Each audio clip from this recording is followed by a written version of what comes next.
The storm had taken everything but her books.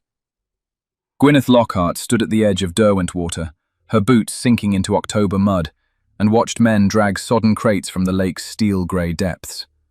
Water streamed from broken wood. Inside one crate, she glimpsed the corner of a leather binding, swollen beyond recognition. 3 years of research, 15 ancient maps collected from Constantinople to Cairo. Her entire inheritance from her father, spent on a collection that now bled ink into the brackish water of a Cumberland lake. "Miss!" The boatman's voice carried across the shingle. "That's the last of it. The rest went down too deep." Her throat constricted. She managed a nod, though the man had already turned away, his shoulders bent against wind that smelled of rain and rotting leaves.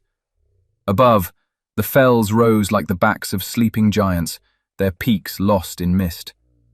This landscape, all crags and water and impossible distances, felt designed to swallow things. Ships, books, women who didn't know their place. "You'll catch your death!" The voice came from behind her, rough as the stones beneath her feet. Gwyneth turned. The man stood perhaps 10 yards distant, as if proximity itself might compromise something. He wore a greatcoat that had seen better years, its hem thick with mud. His face was weathered in a way that spoke of more than age, as if wind and sun had tried to scour something out of him and only partially succeeded. Dark hair fell across his forehead, overlong and carelessly tucked behind one ear. His eyes, she noticed with the automatic cataloguing instinct that had served her through years of studying ancient texts, were the grey blue of deep water. "I've caught worse," she said. His mouth twitched, not quite a smile. "The coach from Penrith overturned 3 miles back. They said a woman insisted on transferring her luggage to a rowboat despite the weather." He paused. "They said she was mad." "They're not entirely wrong." This time he did smile, brief as lightning. "I'm Rothwell. The house is mine, what remains of it." He gestured vaguely toward the fell. Through the mist, Gwyneth could just make out the dark bulk of a manor house, its windows like closed eyes. "Your letter said you required lodging while searching for a property to lease. My factor mentioned your situation." The delicate pause before situation told her everything. She was a woman alone, travelling without companion or husband, carrying boxes of books instead of respectable luggage. In 1862, this made her either a lunatic or a bluestocking, both equally scandalous. "My situation," Gwyneth said carefully, "is that I need a dry place to work and enough peace to complete my manuscript before winter. Your factor said Rothwell Manor had empty rooms. It has 37 empty rooms." His voice carried something bitter beneath the words. "Take your pick." He turned and began walking up the steep path toward the house. After a moment's hesitation, Gwyneth followed. Her skirts grew heavy with mud and lake water, each step an effort. The man, Baron Rothwell, she reminded herself, though he wore his title like an ill-fitting coat, didn't look back to see if she followed. His gait was uneven, she noticed, a limp, subtle but distinct, favouring his left leg. The path twisted through bracken and exposed stone. Her lungs burned. London had not prepared her for this vertical world where sheep clung to impossible angles and the sky pressed down like a physical weight. "You're wondering about the leg?" He spoke without turning. "Crimea. Minniball shattered the knee. The surgeons wanted to take it off, but I was drunk enough to fight them and lucky enough to survive the infection." Gwyneth's breath came short. "I wasn't—" "Everyone wonders. Better to address it plainly." He stopped at a bend in the path. Below them, the lake spread like hammered pewter. The overturned boat was a dark smudge against the shore. "You lost everything?" "Everything that mattered." "Then we have that in common." He resumed walking. Gwyneth stared at his retreating back, at the way his shoulders held themselves rigid, as if bracing against a blow that never quite landed. What had he lost? The war, clearly. Perhaps family. The house seemed too large for one man. Money, possibly, though the manor itself suggested old wealth even if the grounds showed neglect. They crested the rise. Rothwell Manor stood before them, Elizabethan bones with Georgian additions, slate roof gleaming wet, surrounded by gardens gone half wild. Rhododendrons sprawled unpruned. Gravel drives disappeared into weeds.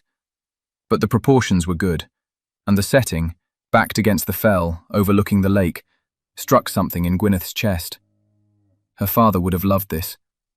He would have sat on that terrace with his surveying instruments, measuring distances, mapping the invisible lines that connected water to stone to sky. "The east wing is intact," Rothwell said, pushing open the front door. It swung on oiled hinges despite the house's general air of abandonment. "Mrs. Penrose keeps 3 rooms clean. You can have your choice." Inside smelled of beeswax and damp stone, and something else. Old smoke, perhaps. The entrance hall soared 2 stories, dark wood paneling swallowing what little light came through narrow windows. A staircase curved upward into shadow. Gwyneth's footsteps echoed. "I can't pay much," she said. "Not until my publisher sends the advance. If he sends it." "Your letter mentioned a book. On what subject?" "Cartography. Specifically, how medieval maps encoded religious and political power through geographic distortion." She waited for his eyes to glaze. Men's eyes always did when she discussed her work. Even her father, who taught her to read Arabic and use a sextant, had sometimes looked pained when she launched into theoretical discussions. But Rothwell's expression sharpened. "You're arguing maps are propaganda." "I'm arguing they've always been propaganda. Mappa Mundi placed Jerusalem at the world's center, not because of geographic accuracy, but theological necessity. The Hereford map literally depicts paradise as a physical location you could reach by traveling east. These aren't errors, they're deliberate choices about which truths matter." "Which truths matter," he repeated slowly. "Yes, I've known officers who drew maps that showed favorable terrain where none existed.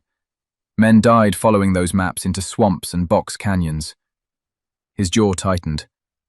"Geography is wishful thinking."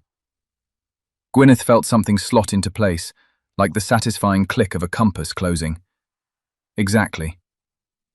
They stood in the dim hallway, rainwater pooling at their feet, and for a moment the house held its breath around them. "You'll share my bed until your husband arrives," Rothwell said abruptly. Gwyneth's heart stopped. "I beg your pardon?" Colour rose in his face, the first sign of discomfort he'd shown. "Christ, no, I meant—" He ran a hand through his hair, scattering water. "The only heated room is the library. My bedroom connects to it. You can work there during the day, sleep in one of the East Wing rooms at night. I meant you'd share the space, not—" He broke off. I should stop talking. Despite everything, the shipwreck, the lost books, the impossible manuscript deadline, this strange, ruined house and its stranger owner, Gwyneth felt laughter bubble up. It escaped as a half-hysterical giggle that echoed off the paneling. Rothwell stared at her as if she'd begun speaking in tongues. "I'm sorry," she gasped. "It's only, you looked so horrified." "I was propositioning a drowned scholar in my entrance hall. Horrified seems appropriate." "You were offering workspace to said drowned scholar. There's a distinction." Apparently not a clear one. But his mouth softened. "Come, I'll show you the library. Fair warning, it's excessive." He led her through a warren of corridors, their footsteps muffled by threadbare carpet. They passed closed doors, shrouded furniture, portraits whose subjects watched with flat Tudor eyes. The house felt held in suspension, as if waiting for something, or someone, to wake it. Then Rothwell opened a door, and Gwyneth forgot to breathe. The library occupied what must have been a great hall originally, 30 feet high, with hammer beam ceiling and a gallery running the upper perimeter. Every wall was books. Floor to ceiling, leather spines ranging from cracked black to vibrant gilt, organized, she could tell at a glance, by some idiosyncratic system that wasn't quite alphabetical, but wasn't random either. A massive fireplace dominated one end, already laid with wood. Windows along the south wall looked out at the lake, now barely visible through rain that fell in grey sheets. In the centre stood a desk of carved oak large enough to sleep on, its surface empty except for a single leather-bound journal, closed. "Excessive," Gwyneth breathed, "is an understatement." "My grandfather collected, My father added, I... Rothwell moved to the fireplace and began kindling the fire. I mostly hide here. From what? The flames caught, orange light licking across his features.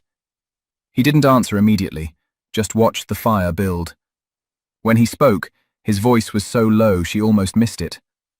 From the world, from myself, from memories that won't stay buried. He straightened. Mrs. Penrose will bring dinner at 8.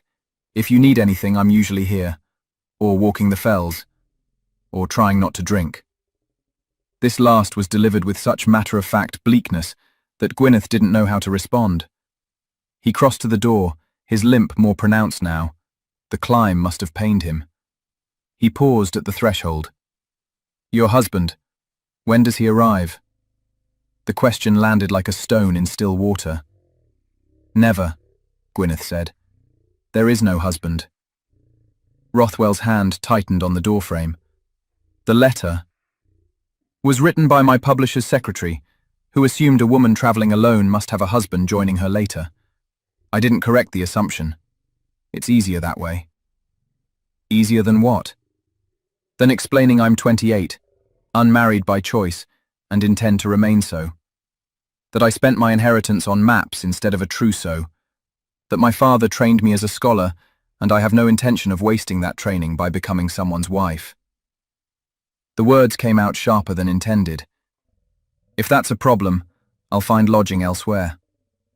The rain hammered against the windows. The fire crackled. Rothwell studied her with an intensity that made her skin feel too tight. No problem, he said finally. Just truth instead of a comforting lie. He smiled, and this time it reached his eyes. I prefer those, generally. Then he was gone, the door clicking shut behind him. Gwyneth stood alone in the enormous library, surrounded by thousands of books, and felt the strangest sensation, like a compass needle swinging toward true north after years of deviation. Outside, the storm swallowed the fells. Inside, the fire burned. And somewhere in the house's depths, she heard footsteps. Rothwell's uneven gait, pacing back and forth, like a man trying to walk away from something that followed him regardless. She moved to the desk and opened her satchel, one of the few things that had survived the wreck, leather oiled against water. Inside were her notebooks, her father's surveying compass, and a letter from her publisher that she'd read so many times the paper had grown soft as cloth. Miss Lockhart, your proposal is intriguing but requires substantial evidence. Without the maps you claim to possess, I cannot justify the advance. Deliver a complete manuscript with proper citations by December, or I must withdraw the offer. The reading public has little appetite for theoretical geography from a female author. Do not give them reason to doubt your scholarship. December, 8 weeks away, and all her evidence lying at the bottom of Derwentwater. Gwyneth sank into the chair and pressed her palms against her eyes. The impossibility of it threatened to crush her. She needed those maps, needed to photograph them, trace the distortions, cross-reference with historical texts to prove her thesis. Without them, she had nothing but theory, and theory from a woman's pen was worth less than the paper it was written on. A sound made her look up. Rothwell stood in the doorway she hadn't heard open, holding a decanter of amber liquid and 2 glasses. Whiskey, he said. From before I swore off it. I thought you might need it more than I need sobriety tonight. I thought you said you were trying not to drink. I said I was trying. I didn't promise success. He set the glasses on the desk and poured with a steady hand. To shipwrecks, he said, raising his glass. May we survive them. Gwyneth lifted hers. The whiskey burned going down, smoky and sweet. She coughed. Not a drinking woman, I take it. Not generally, no. Good. The world has enough drunks. He set his glass down, still full. But I find the ritual comforting even when I don't indulge, a reminder that choice still exists. Choice about what? Whether to drown oneself slowly or build something instead. He glanced at her notebooks. What will you do? About the manuscript, Gwyneth told him. About her father, the renowned cartographer who'd trained her from childhood. About his death 3 years ago, leaving her enough money to either marry respectably or pursue the research he'd begun. About the maps, Ottoman, Crusader era, Byzantine, each one a window into how power shaped perception. About the publisher who'd grudgingly offered a contract, then loaded it with impossible conditions. "So you need the maps," Rothwell said when she finished. "They're gone, at the bottom of a lake." "Not gone, submerged. There's a difference." He crossed to a cabinet and withdrew a leather case, which he opened to reveal a collection of diving apparatus, brass helmets, India rubber suits. "My grandfather used these to explore the lake bed. Looking for Roman artifacts," he claimed, though I suspect he simply enjoyed the excuse to play underwater explorer. Gwyneth's pulse quickened. "You think they could be recovered?" "The lake's deepest point is only 70 feet. In calm weather, with proper equipment and someone who knows the currents." He shrugged. "It's possible." "Do you know someone?" His smile was crooked. "I know the currents, and I know how to operate the equipment. What I don't know is why I'm offering to risk my neck fishing for your drowned books." "Then why are you?" Rothwell was silent for a long moment, his gaze distant. Finally, "Because you spoke about truth mattering. And I've spent 2 years since Sevastopol learning that lies, even comfortable ones, eventually suffocate you." He met her eyes. "Your maps matter. If I can help you prove that, perhaps it's worth risking more than my neck." "What does that mean?" "It means," he said quietly, "that I haven't cared about anything in a very long time. It's easier that way. Safer. But also—" He trailed off, searching for words. "Empty. Your shipwreck reminded me that some things are worth salvaging, even if they're damaged, even if the effort costs you." The fire popped. Rain streaked the windows. Between them, the unstated thing hung in the air. They were both shipwrecked in their own ways, both trying to salvage what remained. "When can we dive?" Gwyneth asked. "Not we. Me. Diving is dangerous work. I've been diving. My father taught me in Egypt in the Red Sea. We recovered artifacts from a Ptolemaic wreck." At his skeptical look, she added, "I know it's unconventional. Most things about my education were." "Most things about you seem to be," Rothwell said, but his tone held admiration rather than censure. "Very well. Tomorrow, if the storm clears, we'll need calm water and good light." He moved toward the door, then paused. "Miss Lockhart, thank you." "For what?" "For being precisely as strange as advertised. It's refreshing." Then he was gone, leaving Gwyneth alone with the whiskey and the books, and the slowly dawning realization that she'd found something in this isolated house that she hadn't known she was looking for. Someone who understood that truth, in maps, in memory, in one's own broken places, was worth more than comfort. She returned to her notebooks, but her mind kept drifting to the man beyond the door, to his limp, his careful distance, his admission about drinking, to the way he'd looked at her maps with the eye of someone who understood that geography was never just about places. It was about power and truth, and the stories we told ourselves about where we belonged. Outside, the storm began to ease. By morning, she thought, the lake might be calm enough. They would descend into cold water and search for lost things. The metaphor wasn't lost on her. Gwyneth pulled her father's compass from her bag and set it on the desk. The needle swung and steadied, pointing north. Always north, unwavering. She wondered what direction she was heading now, and whether the man in the next room might be the compass that helped her find it. The lake at dawn was a mirror. Gwyneth stood on Rothwell's private dock, watching mist rise from water so still it reflected the fells with perfect fidelity. The world seemed doubled, uncertain which version was real. Cold bit through her wool coat. November had arrived overnight, bringing with it the bone-deep chill of northern England, where winter came early and stayed late. "Ready?" She turned. Rothwell emerged from the boathouse carrying the diving suits, his breath forming clouds. He'd been up for hours, he'd said, preparing the equipment, checking the apparatus for leaks, calculating the depth where her crates had sunk based on the boatman's description. "Ready," she confirmed, though her stomach twisted with nerves. They'd spent the previous 3 days waiting for conditions. 3 days in which she'd worked in his library while he paced the house like a caged thing, appearing periodically to point out relevant books or offer terse observations about her thesis. He knew more about cartographic history than he'd initially let on. His grandfather's collection included medieval treatises on navigation, Islamic astronomical charts, even a fragment of what might be a Ptolemaic atlas. "You studied this," she'd accused him on the second day, looking up from a 13th century portolan chart. "I studied everything once." He'd stood at the window, silhouetted against grey light.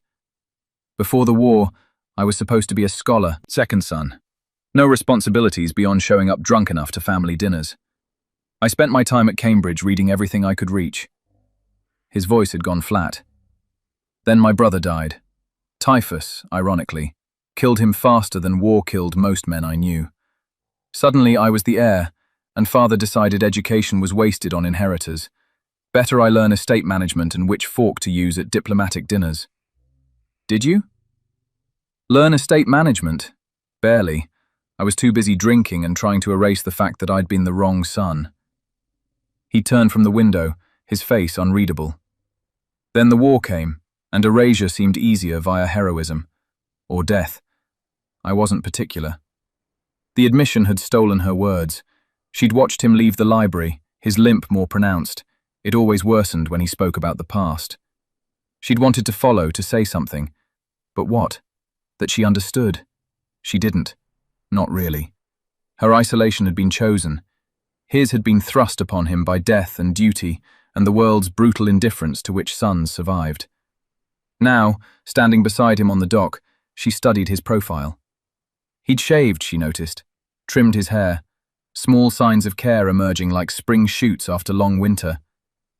"The crate should be 30 yards out, 40 feet down," he said, pointing. "I'll go first. If I find them, I'll surface and you'll come down to help secure the lines." At her protest, he shook his head. "I need to verify they're recoverable. No point both of us risking it if they've broken apart." "And if you get in trouble?" "Pull the rope 3 times. I'll surface." He began shrugging into the diving suit, the heavy rubberized fabric crackling in the cold air. "You know the signals?" 2 pulls, found something. 3 pulls, surface immediately. 4 pulls, danger. She recited it mechanically, her mind elsewhere. "Tobias?" He looked up at the use of his Christian name. They'd maintained formality until now, the titles a kind of armor. But armor, she'd learned, eventually became a cage. "If something goes wrong..."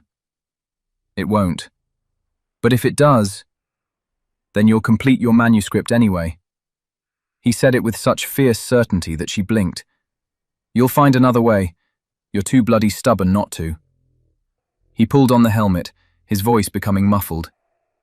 "And for what it's worth, Miss Lockhart, Gwyneth, I believe your work matters, whether I surface or not." Then he stepped off the dock into water that swallowed him whole. Gwyneth fed the airline through her hands, counting seconds. At this depth, he had perhaps 15 minutes before the pressure became dangerous. She watched the bubbles rise, tracking his descent. The rope jerked, once, twice. He'd reached bottom. The minutes crawled. She focused on the airline's steady rhythm, the reassuring proof of breath. 10 minutes. 12. Her hands ached from cold. 15. Then, 2 sharp pulls. He'd found them. Relief flooded through her. She pulled the rope twice in response. Acknowledged. Now came the hard part, waiting while he secured the salvage lines, praying the crates hadn't disintegrated, that the maps inside might somehow have survived. 20 minutes, the maximum safe time. She pulled the rope 3 times. Surface now. Nothing. She pulled again harder. 3 sharp jerks. Still nothing. Panic clawed up her throat. She pulled 4 times. Danger! And threw off her coat, already reaching for the spare diving suit. Her hands shook so badly she could barely fasten the clasps. The helmet went on, heavy and claustrophobic. She stepped to the dock's edge. A hand broke the surface. Rothwell emerged, gasping, tearing off his helmet. Water streamed from his hair. His face was bone white. "What happened?" Gwyneth demanded, hauling off her own helmet. "Why didn't you surface?" "The rope," he coughed, clinging to the dock. "Got tangled in wreckage. I couldn't signal." Another cough. "Your books are there, 3 crates, mostly intact. But there's something else." "What?" His eyes met hers, and in them she saw something she hadn't expected. Fear. A body. The constable arrived that afternoon from Keswick, a heavy-set man named Darnley, who looked as if he'd never met a problem that couldn't be solved by ignoring it long enough. "Divers retrieved the remains," he said, standing in Rothwell's drawing room and dripping on the carpet without apology. "Male, from the clothing. Been down there perhaps a month, maybe longer. Hard to say." He pulled out a notebook. "Any reason to think it's connected to this household?" Rothwell stood at the window, his back to them both. "No. Your factor mentioned you've had difficulties. With creditors. Threats, even. Every estate in Cumberland has creditors. It's not grounds for murder." "Who said murder?" Darnley's eyes were sharp despite his stolid manner. Man could have been a poacher. Or drunk. Fell off a boat and drowned. "In diving weights." Rothwell's voice was cold. "Your divers mentioned the body had been weighted. That suggests intent." A long silence. Gwyneth watched Darnley's face carefully. She'd learned to read men's expressions from years of having her scholarship doubted. The subtle tells of dismissal, of minds already made up. "Lord Rothwell," the constable said slowly, "I'm going to ask you directly. Did you have anything to do with this man's death?" Rothwell turned. His face was expressionless. "No." "Can you account for your whereabouts over the past month?" "I've been here. Alone mostly. Sometimes walking the fells." He gestured vaguely. Not exactly verifiable. Darnley made a note. "And the lady?"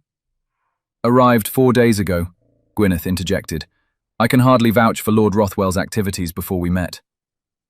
"But you're staying here, unchaperoned." Darnley's tone made it an accusation. "I'm renting rooms," she said sharply. "My living arrangements aren't your concern, unless you're suggesting I'm an accomplice to a murder that occurred before I arrived." The constable flushed. "I'm suggesting nothing, just gathering facts." He closed his notebook. "We'll identify the body, ask some questions. In the meantime, Lord Rothwell, I'd appreciate if you stayed local." "Where would I go?" Rothwell asked bitterly. "This house is all I have left. I'm hardly going to flee to the continent with creditors breathing down my neck." After Darnley left, they stood in silence. Rain had resumed, turning the windows into rivers of grey. "You didn't tell him everything," Gwyneth said. Rothwell's laugh was hollow. "Observant." "Who was he? The dead man?" "I don't know. Truly." He crossed to the sideboard, poured whiskey, set it down untouched, the same ritual as before. "But I have suspicions." "Tell me." He was quiet so long she thought he wouldn't answer.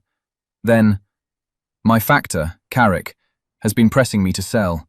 Says the estate's beyond saving, that I should cut my losses before the creditors force bankruptcy. But there's someone else making offers. Anonymous letters, increasingly aggressive, threatening to expose..." He trailed off. "Expose what?" "My drinking, my debts, the fact that half this house is mortgaged." His voice went flat. "My father left the estate in ruins. He borrowed against everything, the land, the investments, even my mother's dowry, to finance his political ambitions. When he died, I inherited nothing but debt and a title heavy enough to drown under." Gwyneth's chest tightened. "You're losing Rothwell Manor." "Lost it already, in everything but name. The question is whether I sell on my terms or wait for the banks to seize it." He drained the glass in one swallow. "But someone's been pushing me toward the latter. Incidents. Small at first, fences cut, sheep gone missing. Then a fire in the tenant cottages last month. No one hurt, thank God, but the message was clear. Sell, or things get worse. Precisely. And now a body appears in my lake, weighted and hidden. He drained the glass in one swallow. Someone wants me gone, and they're not being subtle about it. Have you told the constable this, and sound paranoid? A drunken lord claiming conspiracy when the simpler explanation is that I'm guilty. He laughed bitterly. Darnley already suspects me. This just gives him motive. Gwyneth moved to stand beside him at the window. Below, the lake churned grey-green, keeping its secrets. The body. Did you recognize the clothing? Working class. Wool coat, hobnailed boots. Could be any labourer in Cumberland. He paused. But the hands were wrong. Wrong how? Soft, no calluses.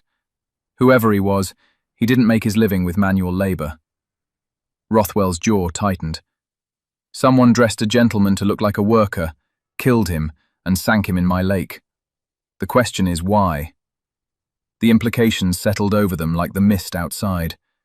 This wasn't random violence, it was calculated, meant to frame Rothwell, or at minimum, drive him to desperate action. Who benefits from your ruin? Gwyneth asked. Besides my creditors, take your pick. He gestured at the room, the fine furniture, the paintings, the accumulated weight of generations. This is prime land. The railway's expanding, tourism's booming. Whoever buys Rothwell Manor could triple their investment in a decade. And there are men who'd kill for less. Names. He gave her 3. Carrick, his factor, who'd profit from the sale commission. Marsden, a local industrialist who'd been buying up estates to convert into hotels. And Finch, a London businessman with mysterious connections and suspicious timing. Any of them capable of murder? I spent 2 years in a war, Rothwell said quietly. I learned that anyone's capable of murder, given the right pressure. The question isn't capability, it's willingness. Outside, the light was failing. Gwyneth thought of her maps, still at the lake bottom, tangled with a corpse. Tomorrow they'd attempt another recovery, but now the salvage operation had become something darker. Not just rescuing her research, but potentially recovering evidence. We should examine your father's papers, she said. Look for records of who he borrowed from, what debts exist. If someone's blackmailing you toward bankruptcy, there'll be documentation. The papers are in his study, unopened since he died. Rothwell's voice held something she couldn't quite name. Dread, perhaps, or shame. I couldn't face them. Then we'll face them together. He looked at her then, really looked, and she felt the weight of his gaze like a physical thing. Why are you helping me? Your manuscript, your career, none of this concerns you. Doesn't it? Gwyneth met his eyes steadily. You're risking yourself to salvage my work. The least I can do is help you salvage yours. She paused. Besides, I've spent my life studying how maps lie. I'm rather good at detecting deception. Perhaps those skills translate to detecting murderers. The corner of his mouth lifted. A cartographer playing detective. We both know navigation is just applied problem-solving. Whether you're crossing deserts or navigating conspiracies, the principles are similar. Gather data, test theories, follow the evidence. And if the evidence leads somewhere we don't like, then we'll know the truth anyway. She said it firmly, believing it. Truth is always worth more than comfortable ignorance. Rothwell studied her for a long moment. Then he held out his hand. To truth, then. She took it. His palm was warm, calloused, surprisingly gentle. They shook once, formally, but neither pulled away immediately.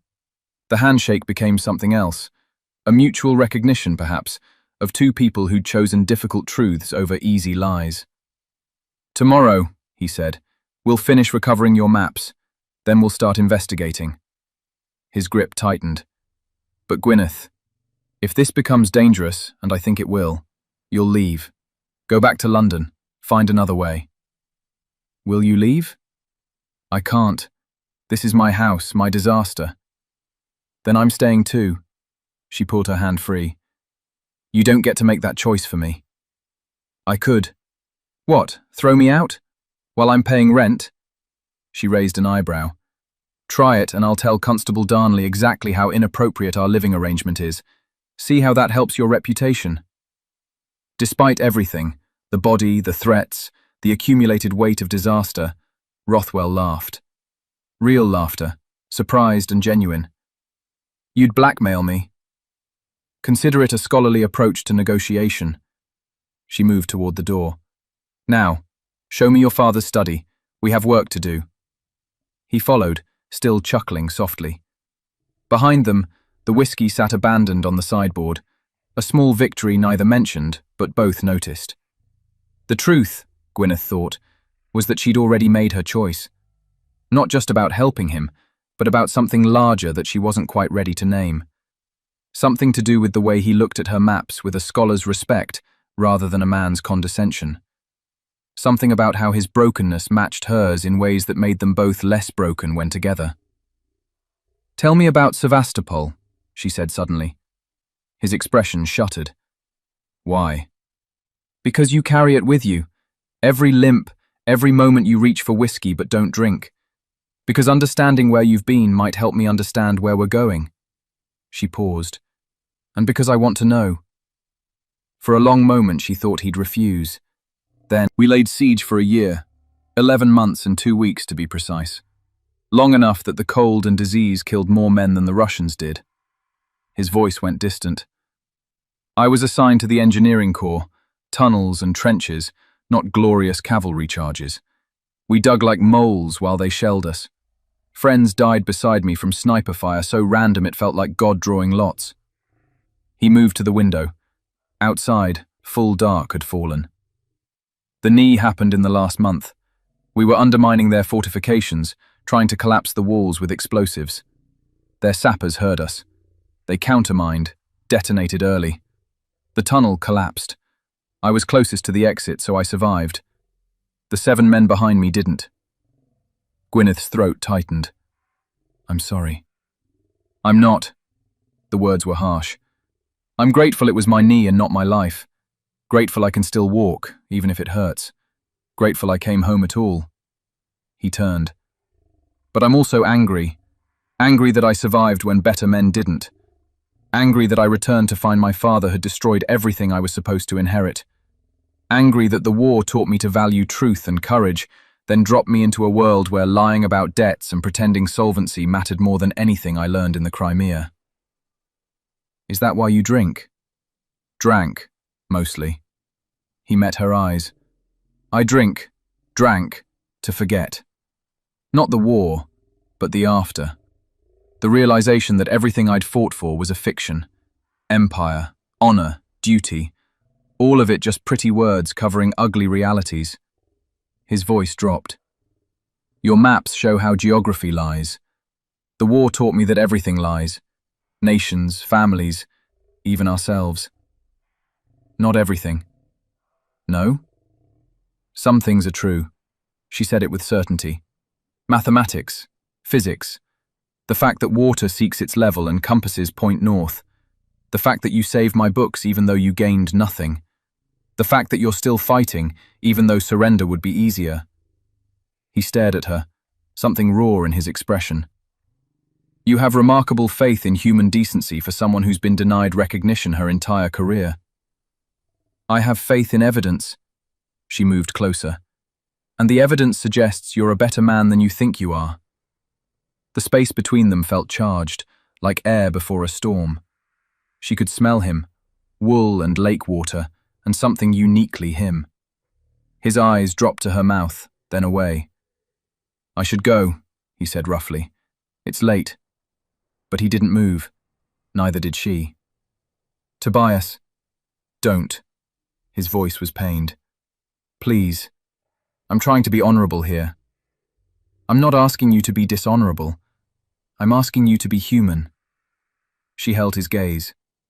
"We're both alone in this house, both fighting battles we didn't choose. Would it be so terrible to acknowledge that we're... what, attracted to each other?" He laughed bitterly. "Of course I'm attracted to you. You're brilliant and brave, and you look at my books like they're treasure. But you're also my tenant, and I'm a drunk, bankrupt lord under investigation for murder. Nothing about this situation recommends romance." I wasn't suggesting romance. I was suggesting honesty. She raised her chin. I find you interesting, complicated, worth knowing, and yes, attractive. But I'm not some swooning miss expecting declarations. I'm simply stating facts. Facts. Yes, I deal in evidence, remember? She smiled slightly. Consider it a hypothesis, that two people might acknowledge mutual regard without it devolving into melodrama. Despite everything, he laughed. You're extraordinary. I'm logical. There's a difference. She stepped back, breaking the tension. Now, tomorrow we dive again. Early, before Darnley returns with more questions. We'll recover my maps, then we'll begin investigating properly. Agreed? Agreed. But his eyes held something soft, something that made her pulse quicken. Gwyneth, for what it's worth, I'm glad your boat overturned. Terrible circumstances, fortuitous outcome. Likewise. She left him standing in his father's study, surrounded by evidence of failure, and climbed the stairs to her cold room in the east wing. But she didn't feel cold. Her skin burned with the memory of his nearness, with the admission neither had quite spoken, that this, whatever this was, mattered more than either wanted to acknowledge. Outside her window, the lake lay black and still. Tomorrow they'd descend into its depths again, hunting for maps and answers. But tonight, lying in the dark, Gwyneth allowed herself to admit a truth she'd been avoiding. She was beginning to care for Tobias Rothwell in ways that had nothing to do with manuscript deadlines or murder investigations. In ways that felt dangerous and inevitable as the tide. And like any good scholar, she'd need to test that hypothesis. To see where the evidence led, even if the destination wasn't marked on any map. Especially if it wasn't. They descended at dawn, when the lake was a sheet of black glass and frost turned the dock silver. This time, Gwyneth went down with him. Her father's training came back, the careful breath control, the awareness of pressure against your eardrums, the strange, muffled quality of underwater sound. They'd rigged a basket with flotation bladders, something Rothwell's grandfather had invented for recovering artifacts. Primitive but functional. The water was murky green, visibility barely 5 feet. Gwyneth followed Rothwell's guide rope down, past schools of perch that scattered like silver coins, past the thermocline where the water turned suddenly cold as winter. Then, the bottom. 40 feet down, and the pressure made her skull ache. Rothwell pointed. Through the gloom she saw her crates, 3 of them, tilted at angles where they'd settled. And beyond, half hidden by silt, the dark shape that was not a rock. The body. Even weighted and submerged, it looked wrong. Too still. Too inhuman. Death reduced everything to object. Gwyneth forced herself to look away, to focus on the crates. Together they worked in the green silence. Rothwell pried open the first crate while Gwyneth held the airline. Inside, books, swollen with water, their pages pulp. Her heart sank. 3 years of collecting destroyed. But then, a flash of vellum. Rothwell pulled out a leather case still sealed. The wax hadn't broken. She grabbed his arm, nodded frantically. Open it. His knife slipped under the seal. The case opened. Inside, dry as desert sand, lay her maps. The vellum had protected them, and the case's leather had held against water pressure. Rothwell pulled out one, a Crusader-era Mappa Mundi, showing Jerusalem at the world's center, Europe compressed impossibly small, Asia sprawling with imaginary kingdoms, perfect, intact, salvageable. Gwyneth wanted to weep with relief. They loaded the sealed cases into the basket, 5 in total, all containing maps. The books were lost, but the crucial evidence had survived. She started to ascend, then Rothwell grabbed her arm. He pointed at the body, made a gesture. Look. She shook her head. They needed to surface to get the maps secure, but he insisted, pulling her toward the corpse. Up close, details emerged. The man was young, perhaps 30. His coat was wool, but beneath she glimpsed a waistcoat of finer material. And his hands, pale as fish bellies, bore a ring on the right index finger. Gold, with an insignia. Rothwell worked it free, pocketed it, then pointed up. Now we go.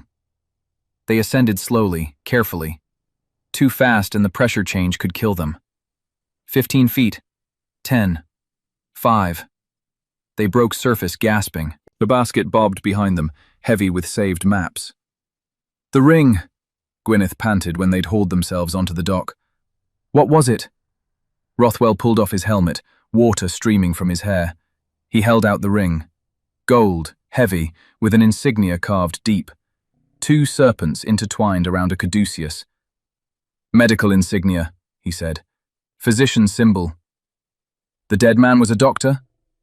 Or wanted to appear as one? He turned the ring over. Inside the band, engraved in tiny letters, J. Finch. Gwyneth's breath caught. "That's the name you mentioned. The London businessman. With mysterious connections." Rothwell's expression was grim. Apparently his connections extended to medicine, or at least to owning a doctor's ring. They hauled the basket to shore.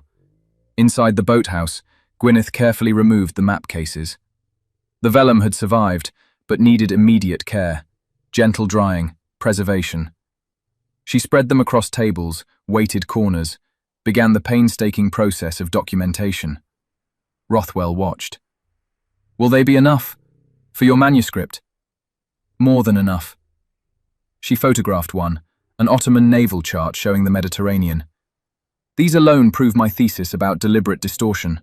Look, the North African coast is compressed to nothing, but Constantinople is drawn large enough to see individual buildings.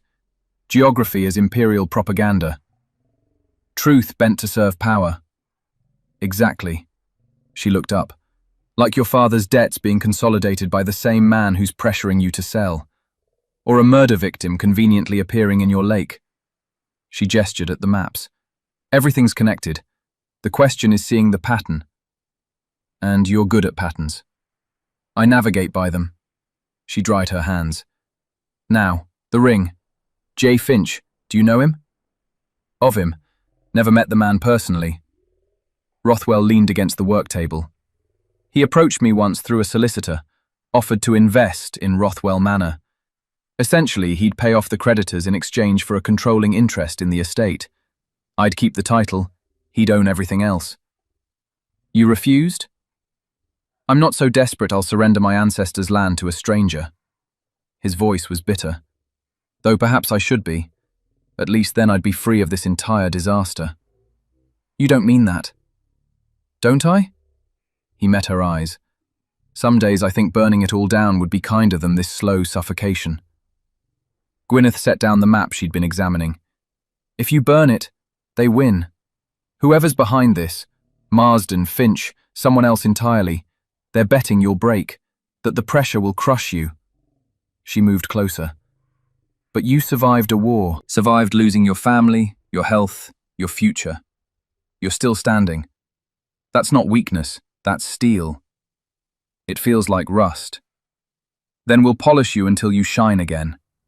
She said it fiercely, "starting with proving you didn't kill Finch. Assuming he's dead, the ring doesn't confirm identity." "No, but it gives us a lead." She pulled on her coat. "We visit the constable, tell him what we found, see if Finch has been reported missing. And if he has, then we have a name, and names lead to connections, and connections lead to truth." She handed him the ring. "Come on, we have a murder to solve." Constable Darnley studied the ring with the expression of a man who'd eaten something unpleasant and was deciding whether to complain. "J. Finch," he said slowly. "James Finch, I'd wager.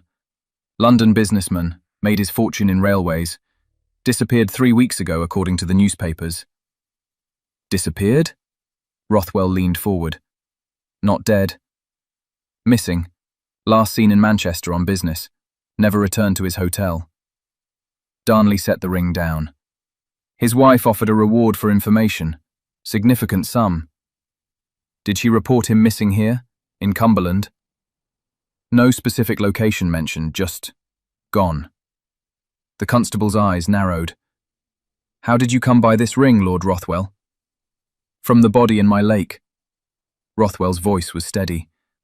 "We were recovering Miss Lockhart's property and found it on the corpse's hand." "You removed evidence from a body?" "I removed a ring that might identify said body, which you'd already retrieved and presumably examined." Rothwell's tone was icy. "Would you prefer the victim remain anonymous?" Darnley flushed. "I'd prefer you not interfere with official investigations." "Then perhaps official investigations should be more thorough." Gwyneth interjected smoothly. "Constable, Lord Rothwell is trying to help. If the victim is James Finch, that surely narrows your suspects considerably." "Or expands them." Darnley picked up the ring again. "Finch was wealthy. Wealthy men make enemies. Question is why his body ended up here specifically." "Perhaps because someone wanted to implicate Lord Rothwell," Gwyneth suggested. "Who benefits from his arrest?" "Plenty of people." The constable stood. "I'll make inquiries. Send word to London, see if the description matches. In the meantime," he looked at Rothwell, "don't leave the district. And Miss Lockhart, I'd reconsider your living arrangements. A woman alone with a man under investigation isn't wise." After he left, they sat in silence. "He thinks I did it," Rothwell said finally. "He thinks someone did, and you're convenient." Gwyneth tapped her fingers on the table. "We need to find who else had motive to kill Finch, and why frame you specifically. Where do we start?" "With Finch's connections." She pulled out her notebook. The habit of documentation ran deep. "He disappeared in Manchester. Marsden's business is based there. That's not coincidence." "You think Marsden killed him?" "I think Finch and Marsden were connected, and that connection somehow threatened Finch's life." She wrote rapidly. "We need records, business dealings, correspondence, anything that links them." "Those would be in Manchester." "Then we go to Manchester." At his startled look, she shrugged. "What? You thought I'd sit here embroidering while you investigated? I can read commercial registers as easily as medieval maps. Better, actually. At least business documents are written in comprehensible English." "It's dangerous. If Marsden is our killer, then we're already in danger by virtue of existing." She closed the notebook. "Besides, I'm not helpless. I've traveled through Egypt, Constantinople, North Africa. I've dealt with thieves, corrupt officials, men who thought a woman alone was easy prey." Her eyes were hard. "I'm still here. They're not." Rothwell stared at her. Then slowly he smiled. "You're terrifying." "Good. I find terror a useful deterrent." She stood. "Now, the afternoon train to Manchester leaves at 3. That gives us 2 hours to prepare. Pack light. We'll be gone overnight at minimum." "You're serious." "Deadly." She paused. "Unless you'd prefer to wait here while Darnley builds his case and Marsden tightens the noose. Your choice." He rose, wincing as his knee protested. 2 hours. I'll arrange a hotel." "Separate rooms?" "Obviously." But something in his voice suggested the specification pained him. Gwyneth pretended not to notice, because acknowledging what was growing between them, the attraction, the partnership, the sense of two people who fit together like interlocking map projections, would complicate everything. Better to focus on murder and survival. Time enough for the rest after. If they survived. The train to Manchester cut through landscape that shifted from pastoral to industrial with startling abruptness. Green fells gave way to smoking chimneys, clear streams to fouled canals. By the time they reached the city, the sun had been replaced by a pall of coal smoke that turned afternoon into premature dusk. Rothwell had wired ahead to an old Cambridge friend who worked in Manchester's commercial district. They met at a pub near the Exchange, a cramped, smoke-filled room where men shouted over ale about cotton prices and railway shares. The friend, a thin man named Garrett with ink-stained fingers, slid a folder across the table. "Everything I could find on Finch and Marsden," he said quietly. "And you're right. They're connected. Marsden's company handles property acquisitions. Finch provided the capital. Together they've bought up half of Cumberland over the past 5 years." Rothwell opened the folder. Inside, contracts, property deeds, loan agreements. All showing the same pattern. Estates purchased at depressed prices from desperate owners. "How do they depress the prices?" Gwyneth asked. Garrett glanced around, lowered his voice. Rumors, strategic ones, that the owner's a drunk or mad or planning to flee creditors. Stories that make banks nervous, buyers wary. Then Marsden swoops in with a generous offer that's actually theft. He tapped the folder. Rothwell Manor is on their list. Has been for 2 years. Since my father died, Rothwell said quietly. They've been patient, waiting for you to collapse under the debt. Garrett's expression was sympathetic. Finch handled the financial pressure, consolidating loans, buying up your creditors. Marsden would have handled the acquisition once you broke. But something went wrong, Gwyneth said. Finch ended up dead. Maybe they had a falling out? Garrett suggested. Marsden wanted to push harder, Finch wanted to wait, or vice versa. Or Finch discovered something Marsden didn't want known. Rothwell's voice was grim. Something worth killing to protect. They spent the next hour combing through documents. The pattern was clear. Finch and Marsden had systematically destroyed at least a dozen estates, then bought them for fractions of their value. The profits were staggering, hundreds of thousands of pounds. But there was something else. Buried in the contracts, a clause that appeared repeatedly. All property transfers subject to final approval by the Society. What society? Gwyneth asked. Garrett shook his head. No idea. It's referenced in every deal but never explained. Like they're answering to someone higher. A consortium of investors? Maybe. Or something else entirely. He closed the folder. Whatever it is, both Finch and Marsden deferred to it. Which means there's someone above them. Someone with more power. Rothwell and Gwyneth exchanged glances. The conspiracy was larger than they'd imagined. Not just 2 men, but an organization. And if that organization had killed Finch for stepping out of line... We need to find Marsden, Rothwell said. Confront him directly. That's suicide, Garrett protested. Maybe, but it's also the only way forward. Rothwell stood. Where is he? He keeps offices on Deansgate, but Tobias, if he's a murderer, then it's better I face him in a public office than wait for him to come to Rothwell Manor in the dark. Rothwell's voice was steel. Thank you, Garrett, for everything.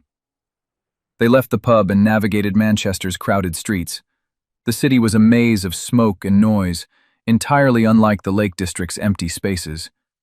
Gwyneth stayed close to Rothwell, aware of eyes following them. A well-dressed couple, clearly not locals, drew attention. Marsden's offices occupied the 3rd floor of a new building, all glass and steel, a temple to industrial progress. The clerk at the desk looked them over with barely concealed disdain. Mr. Marsden doesn't see visitors without appointments. Tell him Lord Rothwell is here about James Finch. Rothwell's voice carried aristocratic authority. He'll want to speak with me. The clerk hesitated, then disappeared through an inner door, returned moments later looking shaken. Mr. Marsden will see you. 5 minutes.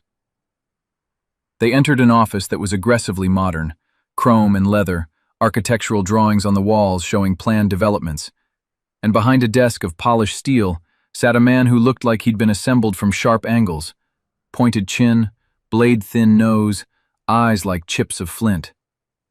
Lord Rothwell. Marsden didn't stand. And companion. To what do I owe this unexpected visit? James Finch is dead, Rothwell said flatly. His body was found in my lake, wearing this. He tossed the ring onto the desk. Marsden's expression didn't change, but something flickered in his eyes. Calculation, perhaps. Or fear. I'm sorry to hear that. James was a valued business partner. He pushed the ring back. But I'm not sure why you're bringing this to me. Because you and Finch were systematically destroying estates to buy them cheaply. Because Rothwell Manor is on your list. And because Finch's body conveniently appeared on my property just as you're pressuring me to sell. Gwyneth's voice was cold. That's a remarkable coincidence, Mr. Marsden. The industrialist's gaze shifted to her. And you are?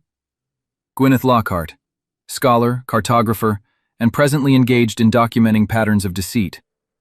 She smiled without warmth. I specialize in exposing lies masquerading as truth. Your business model, for instance, is essentially cartographic fraud, redrawing property values to suit your profit margins. Marsden's jaw tightened. That's quite an accusation. It's an analysis. Accusations require proof, which I'm currently gathering. She leaned forward. Tell me, Mr. Marsden, when did you last see James Finch? 3 weeks ago, here in Manchester. His voice was clipped. We discussed several acquisitions. He left for London. I haven't seen him since. Did you argue? We discussed strategy, sometimes vigorously. Marsden stood. But I didn't kill him, if that's what you're implying. James and I were partners. His death costs me money and time. Unless he was becoming a liability, Rothwell suggested. Unless he wanted out, or threatened to expose your methods. James knew exactly what our methods were. He designed half of them.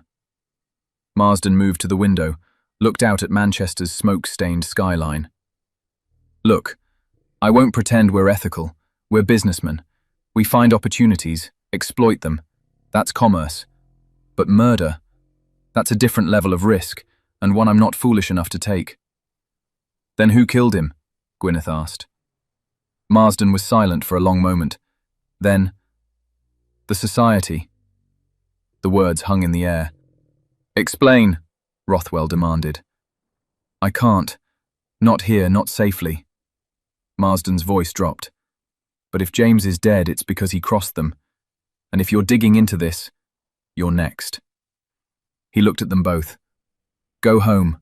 Sell the estate. Take what you can and run. Because once the society decides you're a problem, you don't survive. We're not running, Gwyneth said. Then you're fools. Marsden returned to his desk. This meeting is over. Leave. Now. Outside, the Manchester twilight had deepened to full dark. Gas lamps flickered along Deansgate, casting shadows that seemed to writhe with menace. He's terrified, Rothwell said quietly. Yes, which means the society is real and dangerous. Gwyneth's mind raced. We need to find out what Finch discovered, why they killed him. How? We have no leads. We have one. She pulled out her notebook, flipped to the notes she'd made from the documents. All the property transfers were signed by a solicitor in London, a man named Blackwood. If anyone knows the society's identity, it's him. London's a day's journey. Then we leave tomorrow. She met his eyes. Unless you want to quit. No. His voice was firm. We finish this. Together. They found a hotel, respectable if shabby, and took separate rooms as promised. But as Gwyneth lay in the narrow bed, listening to Manchester's industrial heartbeat through thin walls, she felt the weight of what they'd uncovered. A conspiracy, an organization powerful enough to kill with impunity, and they were walking directly into its heart, armed with nothing but questions and stubbornness. She thought of Rothwell in the next room, probably not sleeping either. Thought of how he'd stood in Marsden's office, shoulders squared, despite the fear she'd seen in his eyes. Thought of his hands on the diving equipment, his careful attention to her maps, the way he'd looked at her when she said she was staying. Truth is always worth more than comfortable ignorance. She'd told him that, believed it. But now, lying in the dark with the knowledge of organized murder pressing down, she wondered, what if the truth killed them? What if some maps were better left undrawn? Then she remembered her father's voice. The hardest truths are the ones most worth pursuing. Because if good people don't speak them, only villains will control the narrative. Tomorrow they'd go to London. They'd find Blackwood. They'd trace this conspiracy to its source. And either they'd expose it, or it would bury them. Gwyneth Lockhart had never walked away from difficult truths before. She wasn't about to start now. London arrived with rain, cold, grey, relentless, the sort that seeped through wool and into bones, turning November into a preview of winter's cruelty. Rothwell and Gwyneth emerged from King's Cross Station into a wall of water and noise. Vendors shouting, carriages splashing through puddles deep as rivers, the city's perpetual roar. I'd forgotten how much I hate this place, Rothwell muttered, pulling his coat tighter. Gwyneth couldn't disagree. After the Lake District's austere beauty, London felt like drowning in humanity. Too many bodies, too much smoke, the sky pressed down by pollution and greed. But somewhere in this sprawl was the solicitor Blackwood, and with him, answers. They found his offices in Holborn, a respectable district of legal firms and insurance agencies. The building was Georgian, well maintained, the brass nameplate polished. Blackwood and Sons, solicitors. Inside smelled of old paper and older money. A clerk directed them to the second floor, where Theodore Blackwood himself received them in an office lined with legal tomes and certificates of professional standing. Blackwood was perhaps 60, silver-haired, with the sort of face that had spent decades practicing neutrality. He examined Rothwell's card with raised eyebrows. "Lord Rothwell, an unexpected pleasure." His voice was cultured, careful. "How may I assist?" "I want to know about the society," Rothwell said bluntly. Blackwood's expression didn't change, but his hands, resting on the desk, tensed infinitesimally. "I'm afraid I don't understand." "The society that approves all property transfers handled by Marsden and Associates. The society that James Finch answered to. The society," Rothwell leaned forward, "that may have murdered him for stepping out of line." A long silence. Outside, rain hammered the windows.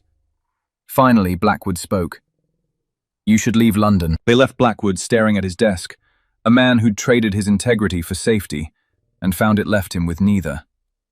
Outside, the rain had intensified. They stood under the building's awning, watching London drown itself.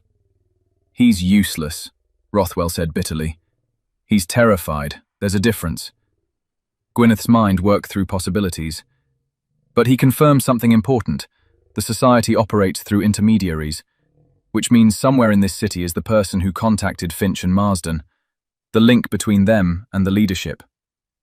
"How do we find that person?" "We think like cartographers." She pulled out her notebook, now damp from rain. "We map what we know. Finch, dead, in your lake. Marsden, terrified, still operating. Blackwood, legally complicit but ignorant of leadership. What's the common element?" "Fear." "Yes, but also," she tapped the notebook, "they all communicate through writing. Anonymous letters, legal documents. Nothing verbal, nothing face-to-face. The society maintains distance through paper trails, which are then burned.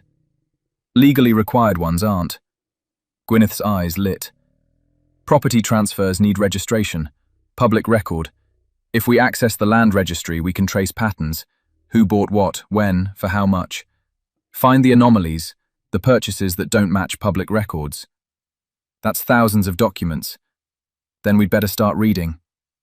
The company's registration office occupied a hulking building in Bloomsbury, its halls lined with file cabinets containing every property transaction in England. Gwyneth and Rothwell spent 8 hours wading through records, their eyes burning from gaslight and cramped handwriting. But patterns emerged. 23 estates in the north, all purchased between 1857 and 1862, all bought by different named entities. But the signatures on the transfer documents, though varied, shared subtle characteristics. The same hand, disguised but identifiable to someone trained in textual analysis. "Look." Gwyneth laid out 6 documents. "The capital R in each signature. See how it slopes slightly left.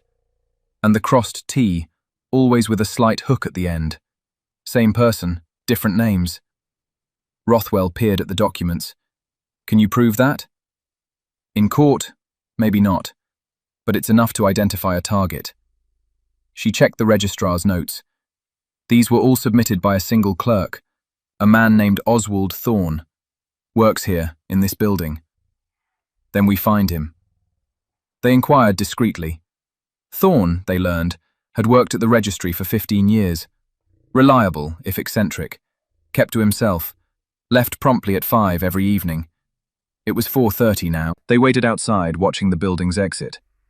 At 5:05, a thin man with thinning hair and a nervous manner emerged, clutching a leather satchel. He hurried through the rain toward the omnibus stop. Rothwell and Gwyneth followed. The omnibus carried them east, toward Whitechapel and the city's poorer districts. Thorne got off near a row of shabby boarding houses, ducked into one. They waited 5 minutes, then followed. The boarding house smelled of boiled cabbage and desperation. The landlady, bribed with a shilling, directed them to the third-floor back room. Rothwell knocked. "Mr. Thorne, we need to speak with you." Silence. Then footsteps, hurried. The sound of a window opening. "He's running!" Gwyneth bolted down the hall, toward the back stairs. Sure enough, Thorne was descending the fire escape, his satchel clutched to his chest. Rothwell's bad knee couldn't handle the descent quickly, but Gwyneth had no such limitation. She took the stairs 2 at a time, emerged in the alley just as Thorne hit the ground. He ran, but she was faster. Years of climbing archaeological sites in Egypt had left her sure-footed and quick. She caught him at the alley's end, grabbing his coat. "Stop! We just want to talk." Thorne spun, wild-eyed. "I don't know anything. Leave me alone." "You've been falsifying documents for the society." She kept her voice low, urgent. "We know you submit the property transfers. We don't care about prosecuting you. We care about stopping them." "You can't stop them. No one can." He tried to pull away. "They're everywhere. They own things. People. If I talk, I'm dead." Rothwell arrived, breathing hard. "Then you're dead anyway. Because we're not the only ones who'll figure out what you've been doing. Eventually, Marsden or someone else will realize you're a liability." He paused. "Help us, and maybe we can protect you." "How?" Thorne's laugh was hysterical. "You're a bankrupt lord and a woman with books. What protection can you offer?" "The truth." Gwyneth met his eyes. "If we expose the society publicly, they lose their power. Sunlight's the best disinfectant. But we need evidence, names, something concrete." Thorne wavered. Rain soaked them all, turning the alley into a scene of particular misery. Finally, "I have copies. Of everything. Hidden." He swallowed. "I knew someday they'd try to silence me, so I kept records. Insurance." "Where?" "Safe deposit. Lloyd's Bank, Threadneedle Street. Under a false name. Jameson." He pulled a key from his coat. "Box number 47. Everything's there. Signatures, property lists, payment records." Rothwell took the key. "Come with us. We'll get the documents, take them to the newspapers." "I can't." Thorne backed away. "They're watching. If they see me with you..." He shook his head. "Take the documents, publish them, burn the whole damn society down. But I'm done. I'm leaving London tonight." "Wait." Gwyneth reached for him. But he was already running, disappearing into the warren of Whitechapel's streets. They stood holding a key that might contain the evidence they needed, or might be a trap. "Tomorrow," Rothwell said quietly. "We get the documents first thing. Then we decide what to do." They found a hotel, nicer this time, near the bank. Separate rooms but connected by an inner door that neither locked. Some things, Gwyneth reflected, didn't require acknowledgement to be real. She couldn't sleep. Her mind churned through possibilities, dangers, the weight of what they were attempting. Somewhere in this city, the society was operating, and now they knew someone was investigating. A knock on the connecting door, soft, tentative. She opened it. Rothwell stood silhouetted against his room's lamplight, still fully dressed. "Can't sleep either?" she asked. "Keep thinking about Thorne, how terrified he was." Rothwell's voice was rough. "We're asking people to risk everything. For what? A manor I'm going to lose anyway? Justice that probably won't come." "For truth," Gwyneth said quietly. "Because if we don't fight, who will?" She stepped back, inviting him in. "And because some things are worth risking everything for." He entered, and they stood in her small room, the rain still hammering outside. The intimacy of the moment wasn't lost on either of them. The late hour, the shared danger, the fact that they were utterly alone in a city that wanted them dead. "Gwyneth," he stopped, searching for words. "When this is over, if we survive, I want..." Again he faltered. "What do you want?" "Time. With you. Not running, not investigating, just... time." He looked at her with raw honesty. I've spent 2 years not wanting anything, not feeling anything. Then you arrived in your wrecked boat with your impossible books, and suddenly I remember what it is to care, to want something beyond oblivion. Her throat tightened. I want that too. You could have that, if you left, went back to the Lake District, finished your manuscript, published your research. You don't need to be here, risking yourself for my problems. They stopped being just your problems when Finch's body appeared. She moved closer. And I'm not here out of obligation. I'm here because... She trailed off, unsure how to articulate it. Because? Because you see me, not as a curiosity or an aberration, but as a person whose work matters. Because you read my maps and understand what I'm trying to prove. Because you're the first man who's ever treated my scholarship with respect instead of condescension. She met his eyes. And because I care about you in ways I didn't expect, and probably shouldn't pursue but seem unable to stop. The silence stretched. Outside, London's heartbeat continued. Distant voices, carriage wheels, the eternal rain. Then Rothwell closed the distance between them, and when he kissed her, it felt like the most inevitable thing in the world. Like two map projections finally aligning, showing the true shape of something that had always existed, but required proper coordinates to see. She kissed him back, her hands finding his shoulders, his hair. He tasted of rain and risk, and something uniquely himself. The kiss deepened, and for a moment the society, the murder, the danger, all of it receded. When they finally broke apart, both breathing hard, he rested his forehead against hers. We should stop, he said, without conviction. Probably. Neither moved. Gwyneth, if tomorrow goes badly, if the society comes after us, I need you to know. Don't. She pressed a finger to his lips. Don't make speeches about death. We're going to survive.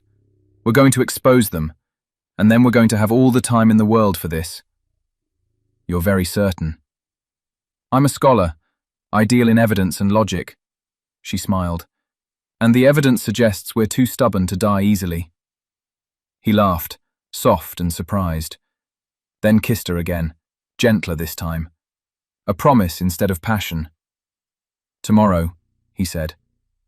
Tomorrow, she agreed. He returned to his room, leaving the connecting door open. Gwyneth lay in her bed and listened to him moving about, the familiar sounds of another person existing in nearby space. It should have been strange. Instead, it felt right. They were mapping unknown territory together, not just the society's conspiracy, but something between them that had no name yet. Something that felt dangerous and precious and worth protecting.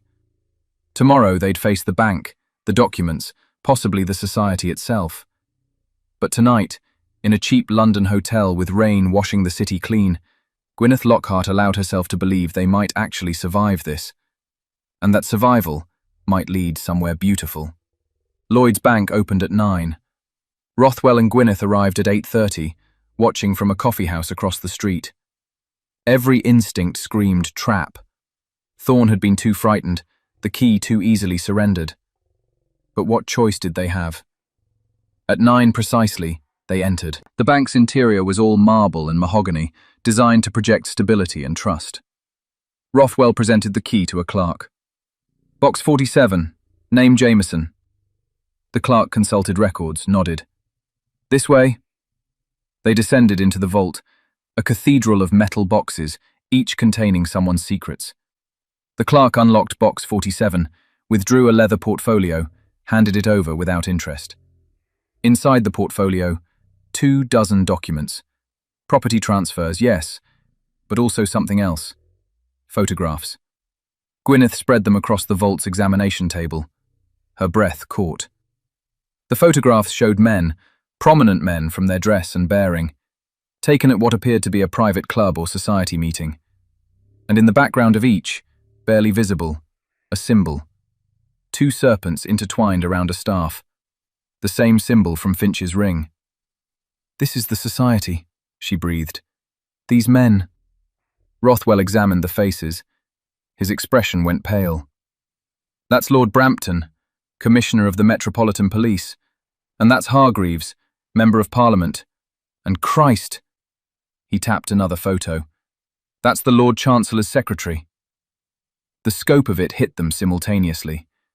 This wasn't just a criminal conspiracy.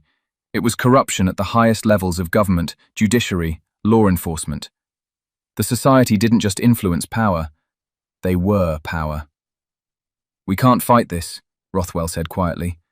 They'll crush us. Then we make it public before they can. Gwyneth gathered the documents. The newspapers. If we publish these photographs with evidence of the property fraud, even the society can't suppress it. You're assuming newspapers will print it. What if they're compromised too? Then we try multiple newspapers, send copies to everyone simultaneously, make it too widespread to silence. Her mind raced. And we send copies to Parliament, to magistrates outside London, flood the system with information. It was desperate, dangerous, likely to fail. But it was also their only option. They spent the day making copies, found a photographer willing to duplicate the images for enough money, hired street children to deliver sealed packages to every major newspaper in London, sent telegrams to colleagues Rothwell knew in Edinburgh, Manchester, Oxford, anyone who might provide safe harbour if they needed to run. By nightfall, the evidence was distributed, dozens of copies in dozens of hands. All they could do was wait. They returned to their hotel. Gwyneth's hands shook from exhaustion and adrenaline. Rothwell poured whiskey, actually drank it this time, a small defeat in service of larger survival. How long before they come for us? She asked.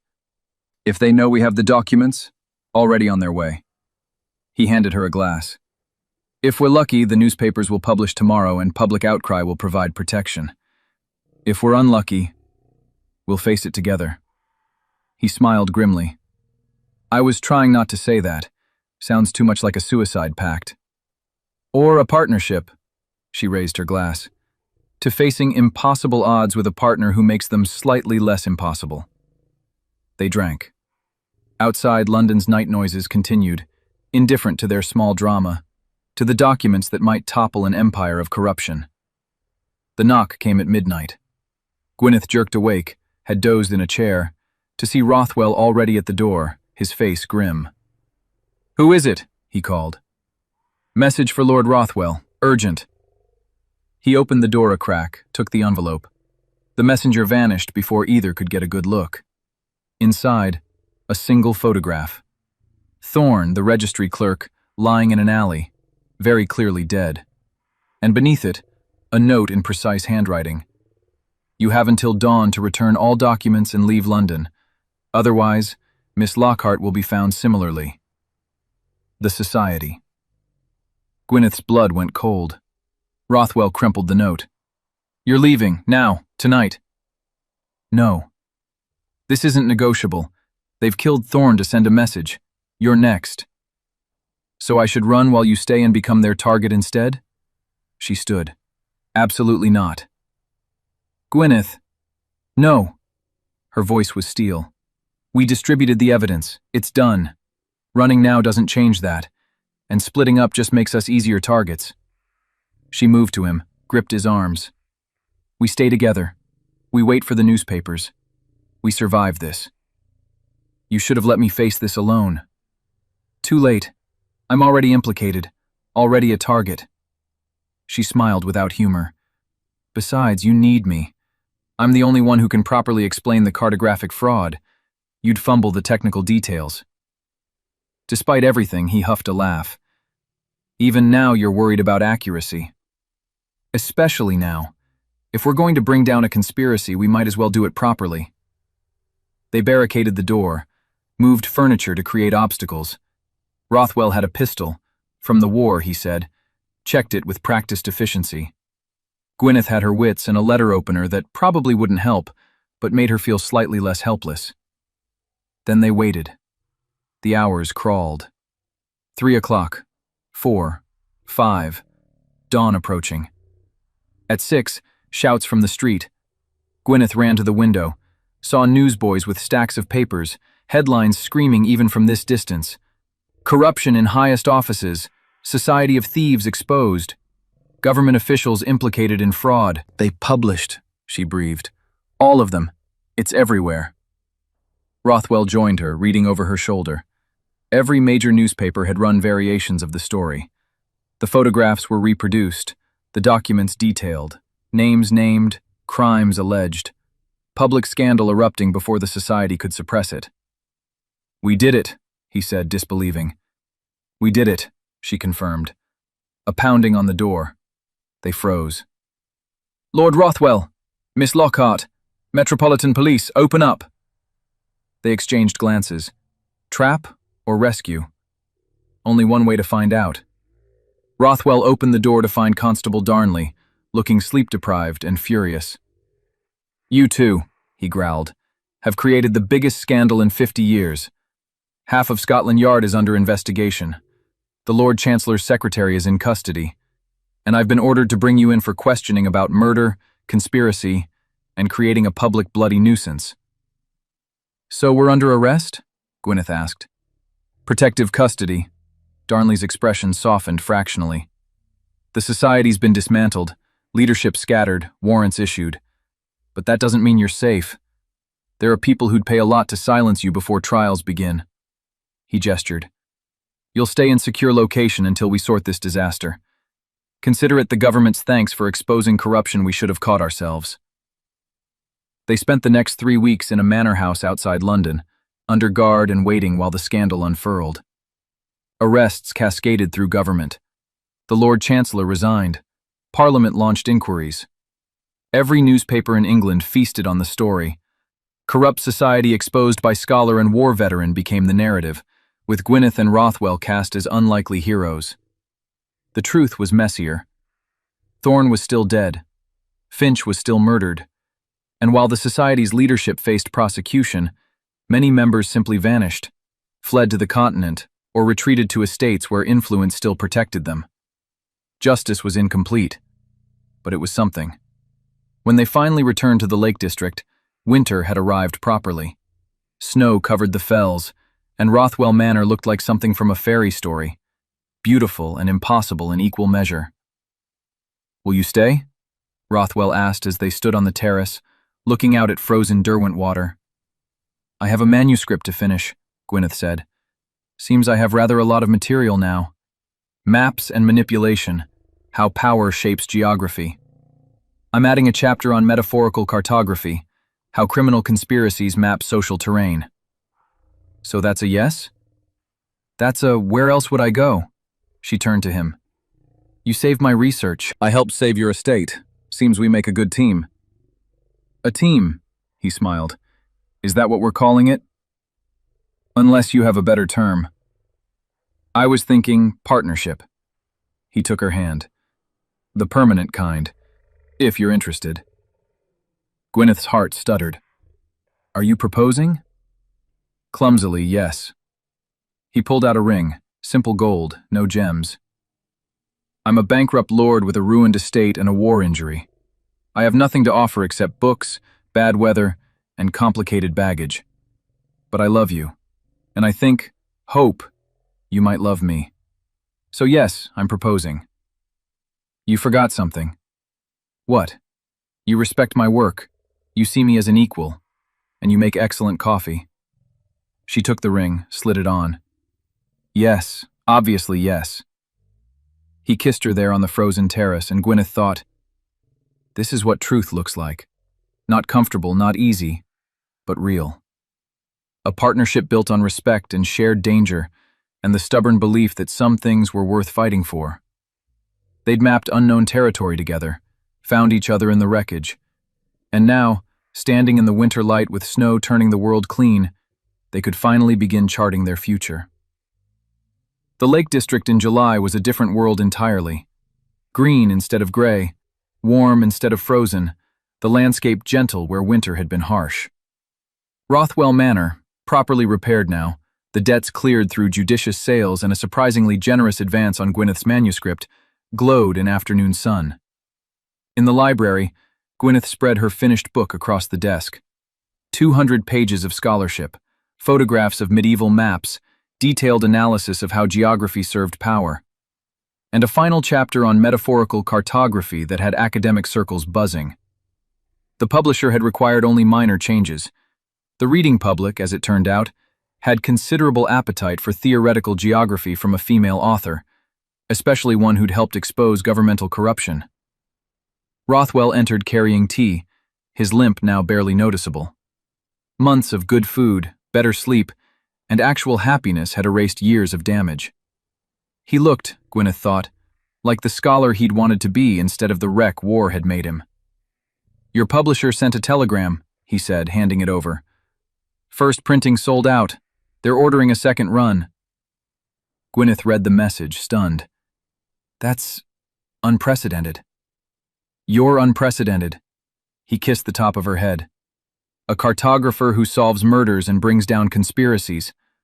The public loves you." "They love the story. I'm just the scholar who provided evidence." "You're brilliant and modest. It's an infuriating combination." He pulled her up from the desk. "Come on, we're taking the afternoon off." "I have footnotes to verify." "The footnotes can wait. The lake can't." They walked down to the water. Their water now, she supposed, though she still struggled with thinking of Rothwell Manor as home. But it was starting to feel that way. The library where she worked, the terrace where they had breakfast, the bedroom they shared, with windows overlooking the fells. Home had been a theoretical concept for most of her life. Now it was coordinates. This house, this man, this impossible landscape that had nearly swallowed her, but instead taught her to swim. They'd salvaged something together. Not just maps or estates, but themselves. "I got a letter from Darnley," Rothwell said as they stood at the dock where everything had begun. "The trials are wrapping up. Most society members have been convicted. Marsden got 15 years. Blackwood turned evidence and got off with a fine and disbarment. And the others? Gone. Vanished to places where extradition doesn't reach." His voice was philosophical. "Justice is incomplete, but it's more than we had." Gwyneth thought of Thorne, killed for trying to help. Of Finch, whose body had started this entire chain.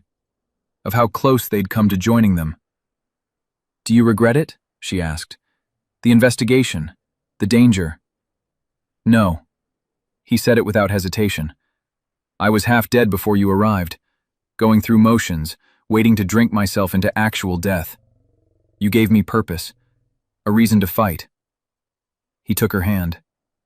"I regret nothing except that it nearly cost your life. We protected each other." "We did." He pulled her close. "And we'll keep protecting each other, whatever comes next." "Whatever comes next," she agreed.